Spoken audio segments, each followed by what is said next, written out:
Hello everyone, आज हम polity में बात करने वाले हैं बहुत ही इम्पोर्टेंट टॉपिक पर, जो कि है मेकिंग ऑफ द कॉन्स्टिट्यूशन।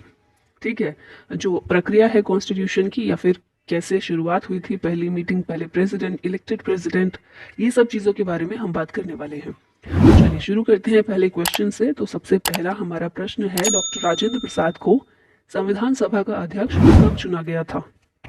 तो ये चुना गया था दिसंबर 1946 में। ठीक है, दिसंबर 1946 को। ऑप्शन नंबर डी इसका करेक्ट हो जाएगा। अभी डिटेल्स की अगर बात करें तो कॉन्स्टिट्यूशनल असेंबली जो है, कॉन्स्टिट्यूएंट असेंबली, ये फॉर्म हुई थी 9 दिसंबर 1946 को, यानी कि पहली मीटिंग इस दिन हुई थी। और उसके बाद 11 दिसंबर 1946 को डॉक्टर राजेंद्र प्रसाद को इलेक्ट किया गया था as the chairman of constituent assembly. आगे थोड़ी और डिटेल्स अगर देखें तो ड्राफ्टिंग कमेटी जो है, जिसे हिंदी में प्रारूप समिति कहते हैं। प्रारूप क्या होता है, ड्राफ्ट क्या होता है, कोई भी चीज हम बनाने जा रहे हैं तो उसका एक रफ वर्क, उसे कहा जाता है ड्राफ्ट। तो एक जो प्रारूप समिति थी, ड्राफ्टिंग कमेटी थी, जिसे हेड किया था डॉक्टर B.R. अम्बेडकर ने, इसको सेटअप किया गया था 29 अगस्त 1947 को। और जितनी भी कमेटीज बनाई गई थी कॉन्स्टिट्यूएंट असेंबली की, संविधान सभा की, उनमें सबसे इंपॉर्टेंट कमेटी थी ड्राफ्टिंग कमेटी। ड्राफ्टिंग कमेटी को रिस्पॉन्सिबिलिटी दी गई थी to prepare the draft constitution. ठीक है, कॉन्स्टिट्यूशन का ड्राफ्ट बनाने की जिम्मेदारी दी गई थी। ये मैंने बता ही दिया है, 29 अगस्त 1947 को, under the chairmanship of doctor B.R. Ambedkar. हमारे संविधान को बनाने में संविधान सभा ने लिए थे 2 साल 11 महीने 18 दिन। और कितने क्या क्या इसमें शामिल किया गया, 22 पार्ट्स शुरुआत में थे, 395 आर्टिकल्स, 395, और 8 शेड्यूल ओरिजिनल कॉन्स्टिट्यूशन में ये सब चीजें रखी गई थी। नेक्स्ट क्वेश्चन है, भारत के संविधान का मूल दस्तावेज किसके द्वारा लिखा गया था? तो हमारा जो संविधान है उसका मूल दस्तावेज, ओरिजिनल डॉक्यूमेंट, वो हैंड रिटन है। और इसे किसने लिखा था? तो इनका नाम है Prem Bihari Narayan Raizada. Option number D. अभी इसके बारे में कुछ बात कर लेते हैं। तो ओरिजिनल कॉन्स्टिट्यूशन ये हैंड रिटन किया गया था by Prem Bihari Narayan Raizada in a flowing italic style with beautiful calligraphy। संविधान का जो हर एक पेज है वो ब्यूटिफाइड किया गया था और डेकोरेट किया गया था bye artist from Shanti Niketan. ठीक है, तो लिखने का काम किया था प्रेम बिहारी नारायण रायजादा ने, और उसे डेकोरेट करने का काम किया था शांति निकेतन के आर्टिस्ट ने। इसके अलावा देखिए तो ओरिजिनल कॉपीज जो हैं वो लिखी गई हैं हिंदी और इंग्लिश दोनों में, और इन्हें स्पेशल हीलियम फिल्ड केसेस में रखा गया है in the library of parliament of India. Next question है, drafting committee of Indian constitution किसके द्वारा हेड की गई थी? तो कौन इसके चेयरमैन थे? B.R. अम्बेडकर। अच्छे से आपको पता ही होगा, बाकी डिटेल्स इंपॉर्टेंट है। तो ड्राफ्टिंग कमेटी में B.R. अम्बेडकर तो इनके हेड थे, इसके हेड थे, चेयरमैन थे। इनके अलावा 7 मेंबर्स और थे। कौन से हैं? Alladi Krishna Swami Iyer, N. Gopal Swami, B.R. Ambedkar, K.M. Munshi, Mohammad Sadulla, B.L. मित्तर और D.P. खेतान। ठीक है, 7 मेंबर्स थे, जिनमें से हेड कौन थे? B.R. अम्बेडकर। अभी बाकी जो कमेटीज हैं उन्हें भी देख लेते हैं, क्योंकि सारी इंपॉर्टेंट हो जाती है। प्रारूप समिति बहुत कॉमन हो गया है ना, तो उसमें से क्वेश्चन पूछना बहुत मुश्किल है। बाकी 7 मेंबर्स जो हैं सारे, उनको याद रखिएगा। और कमेटीज देख लेते हैं। तो committee on the rules of procedure, इसको हेड किया था राजेंद्र प्रसाद ने। स्टीयरिंग कमेटी के हेड थे Rajendra Prasad. Finance and staff committee, इसके हेड भी थे राजेंद्र प्रसाद। क्रेडेंशियल कमेटी, इसके हेड थे अल्लादी कृष्ण स्वामी अय्यर। हाउस कमेटी के अध्यक्ष थे B. Pattabhi Sitaramayya. Order of business committee, इसके थे K.M. Munshi. Ad hoc committee on the national flag, Rajendra Prasad इसके भी अध्यक्ष बनाए गए थे। Committee on the functions of the constituent assembly, G.V. Mavalankar इसके अध्यक्ष रहे। स्टेट्स कमेटी के अध्यक्ष थे Jawaharlal Nehru. Advisory committee on fundamental rights, minorities and tribal and excluded areas, इसके जो हेड थे वल्लभ भाई पटेल थे। उसके बाद है minorities sub committee, H.C. Mukherjee इसके अध्यक्ष थे। Fundamental rights sub committee, J.B. Kripalani अध्यक्ष थे। North east frontier tribal areas and Assam excluded and partially excluded areas sub committee, Gopinath Bordoloi इसके अध्यक्ष थे। फिर नेक्स्ट है excluded and partially excluded areas other than those in Assam sub committee, A.V. Thakkar इसके अध्यक्ष थे। यूनियन पावर्स कमेटी के अध्यक्ष थे Jawaharlal Nehru. Union constitution committee के अध्यक्ष भी थे जवाहरलाल नेहरू, और ड्राफ्टिंग कमेटी ये आप सबको पता ही है B.R. अम्बेडकर। तो ये सारी इंपॉर्टेंट कमेटीज और उनके उसके चेयरमैन हैं, तो इन्हें सेव कर लीजिएगा कहीं और अच्छे से याद कर लीजिए। नेक्स्ट क्वेश्चन है, first session of constituent assembly was held on, पहला सेशन कब हुआ था? तो फर्स्ट क्वेश्चन के डिटेल में ये देखा था 9 दिसंबर 1946 पहला सेशन हुआ था और ये पहला ऑफिशियल सेशन था। अभी बाकी सेशंस को देख लेते हैं। तो session of the constituent assembly कितने सेशन हुए? 11 सेशन हुए कुल। कब तक हुए? नवंबर 1949 तक, 1949 तक। और पहला सेशन कब था? दिसंबर 1946। इंपॉर्टेंट है डेट्स, ये सारे बीच के आप नहीं भी याद रखेंगे तो चलेगा। फर्स्ट और लास्ट सेशन ये रखिएगा। फर्स्ट सेशन हुआ था 9 से 23 दिसंबर 1946 को और 11th सेशन हुआ था 14 से 26 नवंबर 1949 को। और इसके अलावा एकदम लास्ट में जो हमारी असेंबली थी कब मिली थी? 24 जनवरी 1950 को। इस दिन क्यों मिली थी? क्योंकि इस दिन फाइनली कॉन्स्टिट्यूशन में सिग्नेचर किए गए थे सभी मेंबर्स की। ठीक है, तो लास्ट टाइम कब मिली? 24 जनवरी 1950। नेक्स्ट क्वेश्चन है, व्हेन डिड पूर्ण स्वराज दिवस वाज सेलिब्रेटेड? पूर्ण स्वराज दिवस ये कब सेलिब्रेट किया गया था? तो ये है 26 जनवरी 1930, ऑप्शन नंबर बी। अब डिटेल की बात करते हैं। तो 26 जनवरी 1930 इसको मार्क किया जाता है एज पूर्ण Swaraj resolution of Indian national Congress under Jawaharlal Nehru, और इसीलिए इसी डेट को 26 जनवरी 1950 लागू हुआ था ना, इसीलिए इसी डेट को चूज किया गया था एज अवर रिपब्लिक डे। इसके अलावा ये याद रखिएगा, आइडिया ऑफ कॉन्स्टिट्यूएंट असेंबली जो था ये कांग्रेस का नहीं था। सबसे पहले ये जो आइडिया है वो रखा गया था M.N. रॉय के द्वारा 1934 में कि एक संविधान सभा होनी चाहिए जो भारत का संविधान बनाए, और फिर M.N. रॉय के इस आइडिया को ही आगे रखा गया था, ब्रिटिशर्स के सामने रखा गया था कांग्रेस के द्वारा इन 1935 में। और अगस्त ऑफर जो आया था 1940 का, उस ऑफर के जरिए ब्रिटिश गवर्नमेंट ने जो हमारी कॉन्स्टिट्यूएंट असेंबली की मांग है वो एक्सेप्ट कर ली थी। नेक्स्ट क्वेश्चन है, when did the Indian constituent assembly adopt the constitution? किस दिन भारतीय संविधान को अडॉप्ट किया था?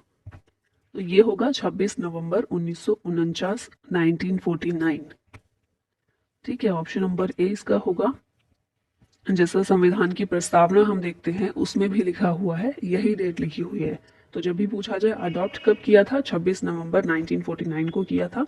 और लागू कब किया था पूरी तरह से? केम इनटू बीइंग ये कब आया? तो ये आया था 26 जनवरी 1950 को।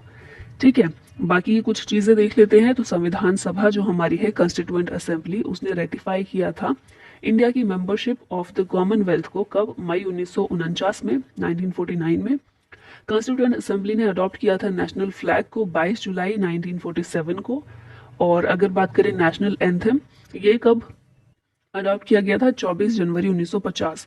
और नेशनल सॉन्ग इसे अडॉप्ट किया गया था 24 जनवरी 1950 को। तो नेशनल फ्लैग सबसे पहले था, उसके बाद कॉमनवेल्थ की मेंबरशिप ली गई और फिर नेशनल एंथम और नेशनल सॉन्ग। और ये वही लाइन लिखी हुई है, the constitution of India came into being on 26 Jan 1950. Next question है, who was the constitutional advisor at the time of the making of the Indian Constitution? जब भी कॉन्स्टिट्यूशन बन रहा था उस समय पर हमारे संवैधानिक सलाहकार कौन थे? कॉन्स्टिट्यूशनल एडवाइजर कौन थे? तो ये थे B.N. Rao. Option number C यहाँ करेक्ट होगा। और यहाँ अब नेक्स्ट क्वेश्चन है, वाइस प्रेसिडेंट कौन थे कॉन्स्टिट्यूएंट असेंबली के? प्रेसिडेंट कौन थे? राजेंद्र प्रसाद थे, हमने देखा था पहले क्वेश्चन में ही। और वाइस प्रेसिडेंट की अगर बात करें तो ये थे H.C. मुखर्जी। अभी यहाँ डिटेल पर आते हैं। तो कॉन्स्टिट्यूएंट असेंबली ये सेटअप हुई थी 6 दिसंबर 1946 को under the provision of the cabinet mission plan 1946। पहली ऑफिशियल मीटिंग इसकी हुई थी 9 दिसंबर 1946 को। सच्चिदानंद सिन्हा, क्योंकि ये सबसे ज्यादा बुजुर्ग थे या सबसे ज्यादा इनकी उम्र थी पूरी असेंबली में, तो इसीलिए सबसे सीनियर व्यक्ति थे, इसीलिए इनको टेम्पररी चेयरमैन बना दिया गया था 9 दिसंबर को जब पहली मीटिंग हुई थी। लेकिन जब 11 दिसंबर को मीटिंग हुई अगेन, तो डॉक्टर राजेंद्र प्रसाद को चुना गया as the permanent president of the constituent assembly. इसके अलावा कॉन्स्टिट्यूएंट असेंबली में अपॉइंट किए गए थे H.C. Mukherjee as its vice president और कॉन्स्टिट्यूशनल एडवाइजर थे B.N. राव। नेक्स्ट क्वेश्चन पर आते हैं, who described the preamble of Indian constitution as the political horoscope of the Indian constitution. प्रस्तावना के बारे में पूछा गया है कि निम्नलिखित में से किसने प्रस्तावना को political horoscope of the Indian constitution कहा है। तो इनका नाम है कन्हैया लाल मानिक लाल मुंशी। क्वेश्चन तो इंपॉर्टेंट है ही, लेकिन उसके अलावा प्रियम्बल से रिलेटेड कुछ फैक्ट इंपॉर्टेंट हो जाते हैं, जैसे कि प्रियम्बल ऑफ इंडियन कॉन्स्टिट्यूशन ये बेस्ड है ऑब्जेक्टिव रेजोल्यूशन पर, जिसे ड्राफ्ट किया गया था और मूव किया गया था बाय पंडित जवाहरलाल नेहरू, और कॉन्स्टिट्यूएंट असेंबली ने इसे अडॉप्ट कर लिया था। तो अगर पूछा जाए ऑब्जेक्टिव रेजोल्यूशन किसने ड्राफ्ट किया, किसने इसको प्रस्तावित किया, तो ये थे पंडित जवाहरलाल नेहरू। कॉन्स्टिट्यूएंट असेंबली ने इसे अडॉप्ट कर लिया था, और हमारी जो प्रियम्बल है, प्रस्तावना है, वो इसी उद्देश्य प्रस्ताव या फिर ऑब्जेक्टिव रेजोल्यूशन पर बेस्ड है। अब प्रस्तावना से रिलेटेड बहुत सारे केस रहे हैं जिसमें ये डिसाइड किया गया कि प्रस्तावना एक्चुअली संविधान का भाग उसे माना जाए या फिर नहीं माना जाए। तो इसमें एक इम्पॉर्टेंट है केशवानंद भारती केस 1973 का, जिसमें सुप्रीम कोर्ट ने कहा कि प्रियम्बल कॉन्स्टिट्यूशन का पार्ट है और इसे अमेंड किया जा सकता है अंडर आर्टिकल 368। जो आर्टिकल 368 है, 368 है, वो संविधान का संशोधन के बारे में बात करता है कि कितने तरीकों से और किन किन जगहों पर कैसे संशोधन किया जा सकता है संविधान में। तो बहुत सारे उतार चढ़ाव के बाद कभी सुप्रीम कोर्ट ने माना कि पार्ट नहीं है, कभी माना पार्ट है, कभी माना अमेंडमेंट नहीं कर सकते, लेकिन फाइनली केशवानंद भारती केस हुआ था 1973। उसमें सुप्रीम कोर्ट ने कहा कि प्रियम्बल कॉन्स्टिट्यूशन का पार्ट है और इसमें अमेंडमेंट किया जा सकता है अंडर आर्टिकल 368, लेकिन एक कंडीशन इसमें थी कि कोई भी अमेंडमेंट नहीं किया जा सकता अगर उसका बेसिक स्ट्रक्चर हर्ट होता है। ठीक है, बेसिक स्ट्रक्चर जो भी मूल संरचना का पार्ट है उसके अलावा अमेंडमेंट किया जा सकता है। और अगर बात करें अमेंडमेंट हुआ है अभी तक, तो हाँ, एक बार ही हुआ है अभी तक 1976 में by the 42nd constitutional amendment act. इसके जरिए सोशलिस्ट, सेक्युलर और इंटीग्रिटी, ये जो तीन शब्द हैं, इनको शामिल किया गया था प्रियम्बल में।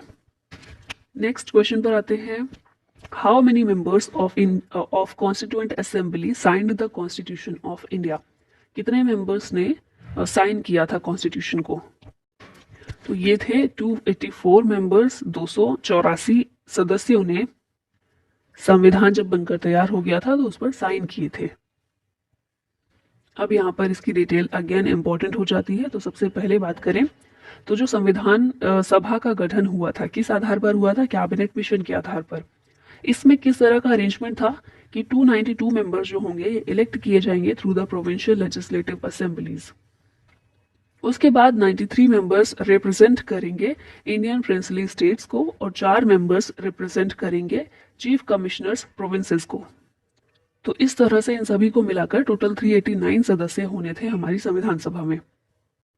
कैबिनेट मिशन कब आया था, 1946 में, राइट। और फिर क्या हुआ, माउंटबेटन प्लान आया कब, 3 जून 1947 को, और इसके जरिए सेपरेट कर दिया गया कॉन्स्टिट्यूएंट असेंबली को, इंडिया के लिए अलग कर दिया गया और पाकिस्तान के लिए अलग, क्योंकि पार्टीशन आया था, पार्टीशन हुआ था माउंटबेटन प्लान के जरिए।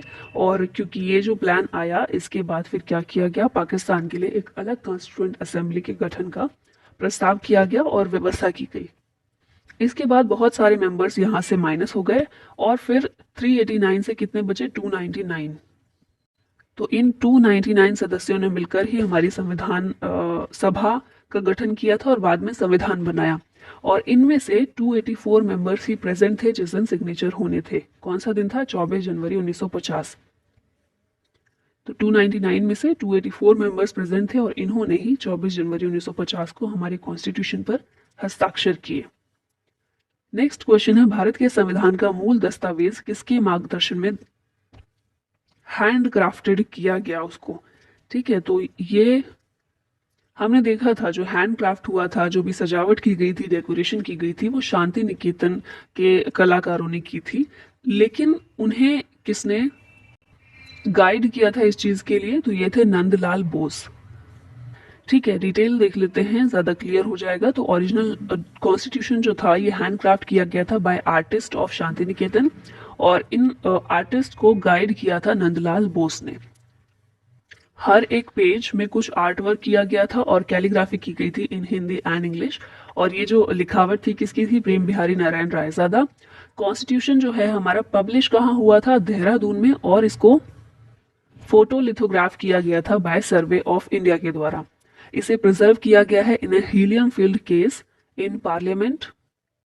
और ये लास्ट में वही रिपीट हो गया। नंदलाल बोस ने लेड किया था उन सभी आर्टिस्ट को जिन्होंने आर्ट बनाया, और कॉन्स्टिट्यूशन के सभी पेजों पर वो किया गया है। बीच में लिखा गया है जो भी प्रोविजंस हैं, और साइड में बहुत सुंदर सी आर्ट बनाई गई है। संविधान सभा के 284 सदस्यों द्वारा हस्तलिखित संविधान पर किस दिन हस्ताक्षर किए गए थे? तो ये हम कई बार बात कर चुके हैं, 24 जनवरी 1950 को किए गए थे। देखिए, अडॉप्ट किया था 26 नवंबर 1949 को, लेकिन जो फाइनल हस्ताक्षर हुए थे, जो सिग्नेचर हुए थे, वो हुए थे 24 जनवरी 1950। फिर से एक बार देख लेते हैं डिटेल। तो कॉन्स्टिट्यूशन ऑफ इंडिया ये अडॉप्ट किया गया था 26 नवंबर 1949 को, और जितने भी मेंबर्स थे उन्होंने सिग्नेचर किए थे 24 जनवरी 1950 को। 284 मेंबर्स थे जिन्होंने एक्चुअली साइन किया था कॉन्स्टिट्यूशन को, और टोटल कितने कंस्टिट्यूएंट असेंबली मेंबर्स थे? 299 थे बाद में, माउंटबेटन प्लान के बाद। और एक और छोटा सा फैक्ट है, इंटरेस्टिंग है, कि उस दिन जिस दिन कॉन्स्टिट्यूशन साइन किया जा रहा था, आउटसाइड इट वाज ड्रिजलिंग, ठीक है, और इसको इंटरप्रेट किया गया as a sign of a good omen. कहीं पर आपको साइन करने की डेट 26 नवंबर 1949 भी मिलेगी। ये क्यों मिलती है? क्योंकि इस दिन मोशन ऑफ ड्राफ्ट कॉन्स्टिट्यूशन जो था ये पास किया गया था और साइन किया गया था, ठीक है। लेकिन ये कौन सा है? Draft constitution. तो इसके लिए जो मोशन लाया गया था उसे पास और साइन किया गया था, लेकिन फाइनल जो हमारा कॉन्स्टिट्यूशन है उसे साइन किया गया 24 जनवरी 1950। ना हमें पता है कि हमारी संविधान सभा ने संविधान बनाने में लिए थे 2 साल 11 महीने 18 दिन, है ना, लगभग 3 साल। लेकिन ऐसी बहुत सी कंट्रीज हैं जिन्होंने बहुत कम टाइम में बना लिया था। तो एक बार कंपैरिजन कर लेते हैं। सबसे पहले देखते हैं यूएसए। तो यूएसए में कितने आर्टिकल्स हैं? कुल 7 आर्टिकल्स हैं। हमारे यहाँ कितने थे? 395, ठीक है। यूएसए में 7 थे। जो वर्किंग पीरियड कितना रहा है यूएसए का? तो 25 मई 1787 से सितंबर 1787, इस दौरान मतलब 1787 में यूएसए के संविधान बना था। और कितना टाइम इसने लिया था? लेस देन 4 मंथ, 4 महीने से भी कम समय में यूएसए के संविधान बनकर तैयार हो गया था। और 7 आर्टिकल्स कुल इसमें हैं।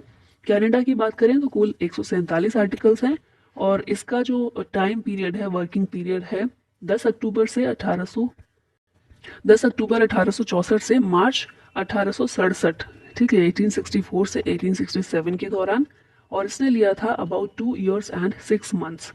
ऑस्ट्रेलिया की बात करें तो यहाँ कुल 128 आर्टिकल्स हैं।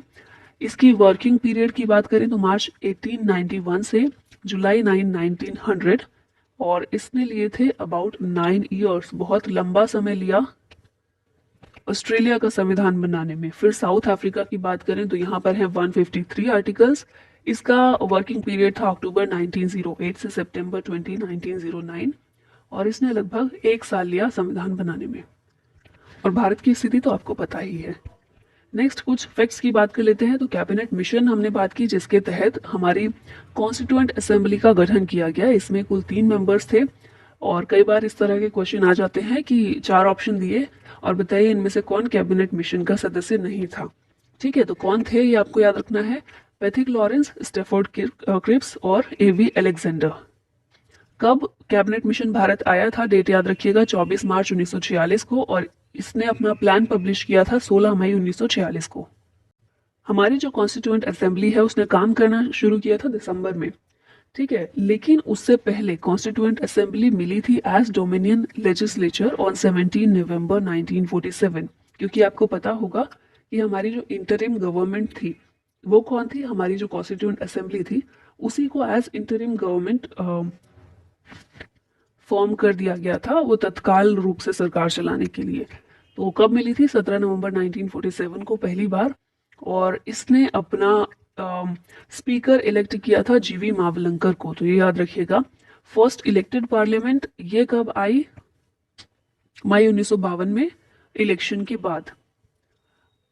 अभी हम देख लेते हैं, क्योंकि मैंने बात की इंटरिम गवर्नमेंट, कौन थी वो? हमारी कैबिनेट जो कॉन्स्टिट्यूएंट असेंबली हमारी थी, संविधान सभा थी, उसी को इंटरिम गवर्नमेंट के रूप में फॉर्म कर दिया गया था।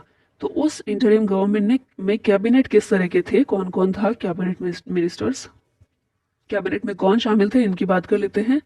तो सबसे पहले जवाहरलाल नेहरू, ये vice president of the executive council थे, एक्सटर्नल अफेयर्स और कॉमनवेल्थ रिलेशंस के मिनिस्टर थे। उसके बाद नेक्स्ट है वल्लभ भाई पटेल, ये होम अफेयर्स मिनिस्टर थे और information and broadcasting. Rajendra Prasad agriculture and food minister थे। सी राजगोपालाचारी, ये arts, education and health industries and supplies के मिनिस्टर थे। उसके बाद सी एच भाभा, ये कॉमर्स मिनिस्टर थे। लेकिन क्योंकि आपको याद होगा 1946 में आपने पढ़ी होगी, I hope and I wish कि आपने ये मॉडर्न हिस्ट्री पढ़ी होगी और पवन सर भी आपको पढ़ा रहे हैं। तो 1946 में जो हमारी मुस्लिम लीग थी, उसने संविधान सभा का बहिष्कार किया था और प्रत्यक्ष कार्यवाही दिवस भी इसी दौरान उन्होंने ऑब्जर्व किया था और वो संविधान सभा का पार्ट नहीं बने थे। लेकिन बाद में उन्होंने अपना जो बहिष्कार का प्रोग्राम है उसको साइड में रख दिया था, उसको छोड़ दिया था और संविधान सभा का पार्ट बनने को तैयार हो गए थे। तो उसके बाद दोबारा से इंटरिम गवर्नमेंट की जो कैबिनेट है इसे रीऑर्गेनाइज किया गया और इस दौरान फिर इब्राहिम इस्माइल चंडीगढ़, इन्हें कॉमर्स मिनिस्टर बनाया गया था। ठीक है, तो ये याद रखिएगा मैंने क्यों दो नाम यहाँ पे रखे हुए हैं। बलदेव सिंह जो है ये डिफेंस मिनिस्टर थे। जॉन मथाई पहले फाइनेंस मिनिस्टर थे, लेकिन जब मुस्लिम लीग भी इसमें शामिल हो गई तो लियाकत अली को बना दिया गया था। जगजीवन राम, ये लेबर मिनिस्टर थे। सैयद अली जहीर, ये लॉ मिनिस्टर थे और बाद में मुस्लिम लीग के आने के बाद जोगिंदर नाथ मंडल, इन्हें लॉ मिनिस्टर बना दिया गया था। आसफ अली, ये रेलवे एंड कम्युनिकेशंस और पोस्ट एंड एयर मिनिस्टर थे, लेकिन मुस्लिम लीग के बाद अब्दुल रब निस्तार को बना दिया गया था। शरद बोस, ये works, mines and power minister थे। इनके बाद जब मुस्लिम लीग आई तो सी एच भाभा को ये मिनिस्ट्री सौंप दी गई थी। तो ये सारे हैं cabinet of interim government of 1946।